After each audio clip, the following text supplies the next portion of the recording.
Jadi nggak afdol ke Aceh kalau nggak ngopi. Karena di sini pusat kopi dunia. Wow. Mungkin diberilah tongkat oleh Nabi SAW. Kemudian berdakwahlah di Aceh. Sampai-sampai jadi manasik haji pertama di Indonesia. Bulan Ramadan, bulan mulia, jannahnya akan tajam puasa bulan Ramadan.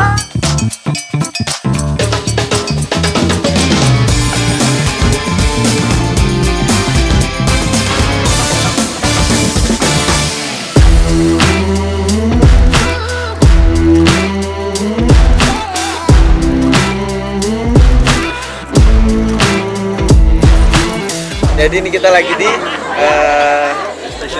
Station Coffee. Jadi nggak afdol ke Aceh kalau nggak ngopi. Ya benar nggak kayak gitu? Betul lah. Jadi nggak afdol ke Aceh kalau nggak ngopi. Karena di sini pusat kopi dunia. Wow. Jadi semua kopi Starbucks. Benar nggak? Setengah maksudnya Starbucks itu semua kopi-kopi dunia ngambil kopi itu dari Aceh. Benar nggak? Coba gimana sejarahnya? Ini anak muda nggak tahu tentang budayanya sendiri Aceh kan. Jadi berapa persen kopi dunia ambil dari Aceh? Kayaknya hampir 80% sih. 80%. Kopi dari Gayo. Kopi semuanya diambilnya dari Aceh. Selain kopi ada juga ganjaran pahalanya banyak di sini karena kan orang-orang sini suka ngaji dan sholat. Oke, yaudah kalau gitu kita pesen dulu, nanti kita tunggu kopinya, oke?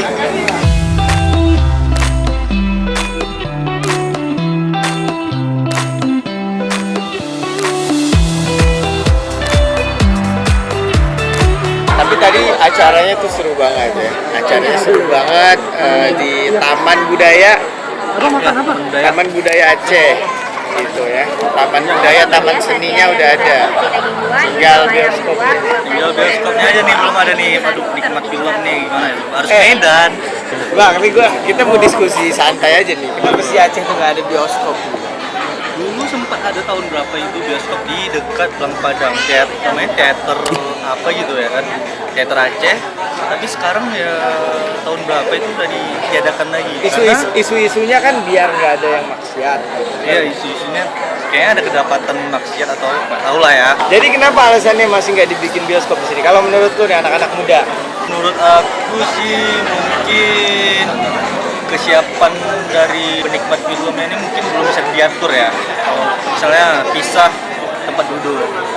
Misalnya cowok-cowok, cewek-cewek mungkin orang belum siap untuk diadakan di situ mungkin. Ini ya karena di sini kan syariatnya bukan ketat sih sebenarnya, tapi lebih ke ya nggak apa-apa juga sih Aceh jadinya fokus ke pariwisatanya dan lain-lain ya kan. Bagus lah, jangan kayak di Jakarta rata-rata pada rusak anak-anak. Enggak ya. Tapi pokoknya Aceh tetap nggak kekurangan hiburan, kopi-kopinya, pariwisatanya semua kuat. Ya, nanti kalau gue jadi wali kota Aceh kita bikin bioskop. Waduh.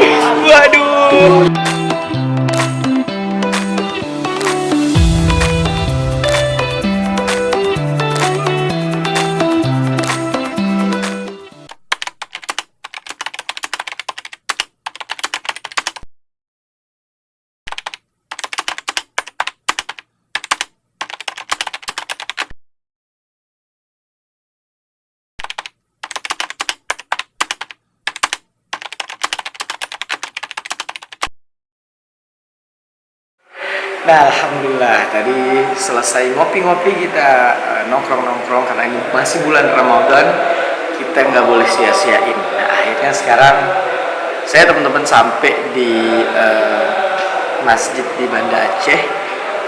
Namanya masjid ini tempatnya. Nah, ini Masjid Tengku Dianjung namanya. Nah, di sini ada wali Allah ternyata Al-Habib Abu Bakar bin Husain bin Fagih. Nah, gimana ceritanya nanti? Nanti kita mau sholat tarawih dulu, habis itu nanti kita ziarah balance dunia dan akhirat. Oke, jadi ikutin dan nanti kita mau bangunin sahur juga. Hai Ibu Bapak, kayak ikutin terus. Alhamdulillah, nah teman-teman, Syakir baru aja selesai berziarah ke makam waliullah di Aceh. Ternyata ada Al-Habib Abu Bakar bin Husain bin Fagih dan juga istri beliau. Nah, jadi Abu Bakar bin Husain bin Fagih ini juga bersama istrinya dimakamkan di Aceh. Nah dulu ceritanya sejarahnya adalah beliau ini dari Madinah, kemudian mempelajari kitab Imam Ghazali sampai kemudian bertemu langsung dengan Rasulullah SAW dalam mimpi. Lalu kemudian Rasulullah SAW memerintahkan Habib Abu Bakar bin Husain Al-Faqih ini untuk ke Aceh berdakwah. Nah akhirnya kemudian diberilah tongkat oleh Nabi SAW dalam mimpi yang kemudian sampai dibawa. Nah kemudian berdakwahlah di Aceh sampai-sampai jadi manasik haji pertama di Indonesia itu yang mengadakan adalah Habib Abu Bakar bin Husain Al-Faqih. Jadi pertama kali ada manasik haji di Asia Tenggara itu yang buat beliau. Jadi dulu orang tuh kalau pengen haji ke Mekah itu ada manasik. Nah manasik haji pertama yang bikin di Indonesia bahkan di Asia Tenggara adalah Habib Bakar bin Husain Al-Faqih. Luar biasa. Dan nggak sampai situ, ada cerita sejarah yang seru lagi teman-teman, masya Allah. Jadi dulu kerajaan Aceh itu mau diambil oleh Inggris karena kerajaan Aceh pada waktu itu tidak bisa melunasi hutangnya kepada Inggris. Sampai kemudian kerajaan Aceh berkumpul semuanya. Gimana nih? Kemudian dikumpulkan seluruh kekayaan di Aceh, belum sanggup juga untuk membayar hutang kepada Inggris yang besar waktu itu. Sampai kemudian ke Syekh Kuala, salah satu ulama karismatik juga di Aceh. Nah kata Syekh Kuala, ini yang bisa nyelesain cuma Habib Abu Bakar bin Husain Al-Faqih. Kemudian datanglah utusan kerajaan kepada Habib Abu Bakar bin Husain Al-Faqih membawa hidangan-hidangan makanan karena ingin tazim, ingin menghormati beliau. Lalu kemudian diadukanlah, bagaimana wahai Habib, wahai Sayyid, ini kita mau bayar utang sama Inggris nggak bisa, kalau nggak kerajaan Aceh diambil. Lalu kemudian dengan masya Allahnya Abu Bakar bin Husain Al-Faqih dengan karamahnya dia minta karung goni ya, karung. Kemudian beliau di pantai itu mengambil pasir, kemudian dimasukkan ke karung goni sampai kemudian karung itu penuh dengan pasir. Sudah, bawa aja ke raja, jangan dibuka kecuali raja yang buka ntar. Lalu kemudian ketika dibawa karung goni itu pada raja, ketika dibuka karungnya, pasir itu sudah berubah menjadi emas, perak, dan intan berlian. Lalu kemudian dengan itulah hutang kerajaan Aceh kepada Inggris lunas dan Aceh tidak jadi diambil oleh Inggris. Masya Allah, jadi luar biasa banget. Semoga kita dapat keberkahan dari Habib Abu Bakar bin Husain Al-Faqih dan para wali-walinya Allah. Nah, setelah ini kita lanjut mau bangunin sahur. Insya Allah kita semua dapat berkah.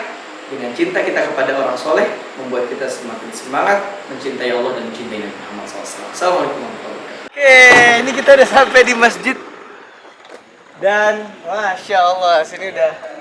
Assalamualaikum. Waalaikumsalam. Inilah tim bangunin sahur. Hai ibu bapak. Ya ibu bapak. Masya Allah. Sakit. Masya Allah. Alhamdulillah. Wah ini nih pokoknya ini muka-mukanya nih. Semuanya. Assalamualaikum. Waalaikumsalam. Jadi sekarang kita mau bangunin sahur langsung. Come on. Hai pak. Assalamualaikum warahmatullahi wabarakatuh. Ibu-ibu, bapak-bapak yang ada di kampung Rawe, kajian muda, jika menunjukkan bapak pun lewat 24. Wateji, sao. Hei ibu bapak, ibu bapak, ibu bapak, hai kajian muda. Hei ibu bapak, ibu bapak.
Alhamdulillah.